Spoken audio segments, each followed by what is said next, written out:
চোখ গেলে দেবো।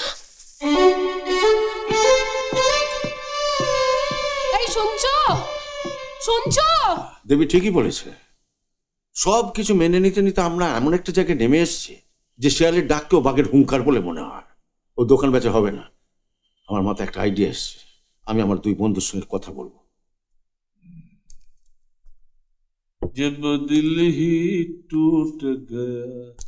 অফিস ক্লাব, এই জীবনগুলো অফিস ক্লাবে কত থিয়েটার করেছে। বিসর্জন, কর্ণার্জুন, দত্তা, সিরাজউদ্দৌলা, শাহজাহান, পিতা সব। আর নিজে না খেয়ে পুত্রদের খাইও না, বুকের উপর রেখে ঘুম পাড়িও না। তাদের হাসিটি দেখার জন্যে নিজে স্নেহের হাসিটি হেসো না। তারা সব কৃতজ্ঞতার অঙ্কুর, তারা সব শিশু শয়তান। তাদের হাত পেটা খাইয়ে মানুষ করো, তাদের সকালে বিকালে জোরে কষাঘাত করো। তাদের শাস্তি দিতে যদি তোমাদের বুকে ব্যথা লাগে তো বুক ভেঙে ফেলো। চোখে জল আসে, চোখ উপড়ে তুলে ফেলো। আর্তনাদ করতে যদি ইচ্ছে হয় তো নিজের টুটি চিপে দাও। আড়ি পাতা হচ্ছে, হ্যাঁ আড়ি পাতা হচ্ছে। আমি কি আমার ঘরে মেয়ে ছেলে তুলেছি? আমার ঘরে আমি একা থাকতে পারবো না? হ্যাঁ, তোমাদের তো আমি একতলাটা ছেড়ে দিয়েছি, তারপরেও আমার দরজায় তোমরা আড়ি পাচ্ছ কেন? লজ্জা করে না, নির্লজ্জ কোথাকার? আর যদি কোনোদিন আড়ি পেতেছ চোখ গেলে দেবো। এটা তোর বাপের বাড়ি নয়, হারামজাদি। এই তুমি নিচে যাও, তুমি নিচে যাও তো। এসব কি হচ্ছে কি বাবা? এইসব কি হচ্ছে কি বাবা? তুমি ওকে এত গালাগাল করছো কেন? বেশ করেছি, ওকে যা বলেছি তোকেও তাই বলবো। আর যদি কোনোদিন এখানে দেখি না, মেরে ঠ্যাং ভেঙে দেবো একদম। তা আমরা দোতলায় আসতে পারবো না? না। তাহলে কাপড় শুকোতে দেবো কোথায়? কাপড় শুকাবো কোথায়? সিঁড়িতে উঠে দেখ না, গলা ধাক্কা দিয়ে দেবো। তার মানে এ বাড়িতে আমাদের কোনো অধিকার নেই? আর অধিকার? হ্যাঁ, কিসের অধিকার? হ্যাঁ, আরে এটা আমার বাপ ঠাকুরদার বাড়ি, তোর মতো বংশের কুলাঙ্গারকে আমি দেবো না। নেশা করে কি যাতা বকছো? মারবো, চড় দাঁত ছড়িয়ে দেবো উল্লুক্ষ থাকা। এ বাড়ি আমার, যখন ইচ্ছে তোদের ঘাড় ধরে এ বাড়ি থেকে আমি বের করে দিতে পারি, জানিস? শুধু একটা চিঠি লেখার অপেক্ষা। হ্যাঁ, থানায় গিয়ে বলবো তোরা অবাঞ্ছিত। অত সোজা না, আমিও আমার দাবি পেশ করব। হ্যাঁ, তুমি কি আমাদের এই বাড়ি থেকে তাড়িয়ে দেওয়ার কথা ভাবছো? হ্যাঁ ভাবছি, এখন বিদেহ। বাবা বাবা, তখন বাবা কোথায় ছিল? যখন ওই জলহস্তিটাকে বাড়িতে নিয়ে এসেছিলে তখন বাবাকে একবারে জানিয়েছিলে? ধুমসিটাকে হঠাৎ করে বাড়িতে নিয়ে এসে বলে প্রণাম কর। বাবা তোমার বৌমা অনেক জ্বালিয়েছো, আর জ্বালাতে হবে না, বিদে হও, যাও। বেশ, এখন যাচ্ছি। তবে মনে রেখো, মরার পরে তুমি মুখে আগুন দেওয়ার কাউকে পাবে না। ওই গেল। আমি বরং মরার আগে পাড়া প্রতিবেশীদের বলে যাব তুই যেন আমার মুখে আগুন না দিস, অন্য কোথাও দিস। হ্যাঁ, একদম দেবে না তো? না, ঠিক আছে ঠিক আছে, তাই নয় হবে। তবে বাবা, তুমি এখনই যেন কোনো ড্রাস্টিক স্টেপ নিয়ে ফেলো না, আমরা তাহলে খুব মুশকিলে পড়ে যাব। যাবি কিনা? চলো চলো চলো। ছি ছি ছি ছি, এটা একটা জীবন হলো, এইভাবে বাঁচতে হবে?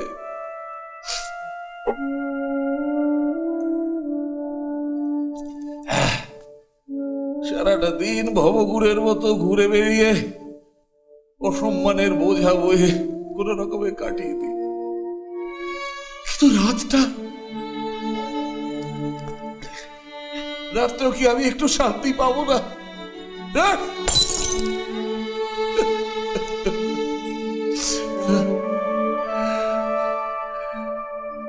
Now what I'm supposed to do with this life? একটা কথা বলছিলাম। কি কথা? তোর শালা এই প্রফেসরের কথা আর ভালো লাগে না, একটা উপদেশের লেজুর। আরে উপদেশ নয়, কেন আমি কি সারা জীবন উপদেশই দিই? না, তা ঠিক বলা যাবে না। তবে তোকে তো আমরা বরাবর খুব সমীহ করে এসছি। হ্যাঁ, তুই ছিলি ক্লাসের ফার্স্ট বয়, তুই কিছু বললে মনে হয় উপদেশ। দরকার নেই বাবা, নিজেদের ভেবে একটা কথা বলতে যাচ্ছিলাম, শুরুতেই বাধা। আরে তোরা ছাড়া আমার আছেই বা কে, কাকেই বা বলবো, বল কে শুনবে আমার কথা? হ্যাঁ আচ্ছা ঠিক আছে বাবা, সাত সকালে আর কান্নাকাটি করিস না, যা বলবি বল। বল বল। নিজেদের বাঁচবার জন্য, ভবিষ্যৎ জীবনটা যাতে সুন্দরভাবে কাটানো যায় তার জন্য হ্যাঁ। আমার মাথায় একটা আইডিয়া এসছে। হুম? গভীরভাবে নিজেদের কথা ভেবেছিস কখনো? ওরে সালা, আরে ভাবনার দিন কি আর সামনে আছে? হুম, এখন শুধু একটাই ভাবনা, কষ্ট পেয়ে যেন না মরি। হুম, ঠিক বলেছিস। নমিতা চলে গেলে আমার খুব কষ্ট হবে। আমি যেন নমিতার আগে যাই। আচ্ছা, মৃত্যু চিন্তা ছাড়া তোরা কি আর কিচ্ছু ভাবতে পারিস না? হ্যাঁ, প্রত্যেকটা মানুষ যে কোনো বয়সের মতন করে জীবনটা ভাবতে পারে। স্কাই ডাইভিং কাকে বলে জানিস? সেটা আবার স্কাই ডাইভিং, হ্যাঁ, আরে স্কাই ডাইভিং মানে হলো প্লেন থেকে লাফিয়ে পড়া, মাটিতে পড়ার আগে গিয়ে প্যারাশুটটা খুলে দেওয়া, সালা 2-4টে হাত পা ভাঙা। হ্যাঁ, সেদিন টিভিতে দেখলাম যে একজন 92 বছরের বৃদ্ধ স্কাই ডাইভ করছে। কি 92 প্রেসের লোকরা জিজ্ঞেস করলেন, এই বয়সে যে আপনি স্কাই ডাইভ করছেন, আপনার ভয় করছে না? আপনি কি জানেন প্লেন থেকে লাফাবার সময় এয়ারে এমন একটা প্রেসার হয় যাতে হার্ট ফেল হয়ে যাওয়ার চান্স থাকে? বললেন হ্যাঁ জানি, হার্ট ফেল হলে হবে, কিন্তু আমার স্বপ্নটা পূরণ হবে, আমি মরলে কারোর কোনো ক্ষতি হবে না। হ্যাঁ, ভদ্রলোক লাফালেন, একটা পাও ভাঙলো, খোঁড়াতে খোঁড়াতে অ্যাম্বুলেন্সের দিকে এগিয়ে গেলেন। বাহ, সে সময় তার ছবি তোলা হয়েছিল। কি উদ্ভাসিত সেই ফোকলা দাঁতের হাসি, আমি জীবনে কোনোদিন ভুলব না। সত্যি দারুণ তোরে। হ্যাঁ, কিছুক্ষণের জন্য পৃথিবীটাকে থামিয়ে দেওয়া যায়। সত্যি মানুষের যে কত ক্ষমতা সে নিজেই জানে না। সত্যিই তাই, আমরা নিজেরাই জানি না আমাদের ক্ষমতা কতটা। আচ্ছা, আমাদের দিনটা কিভাবে কাটে বলতো? উফ, আরে কি বলছিস বল না।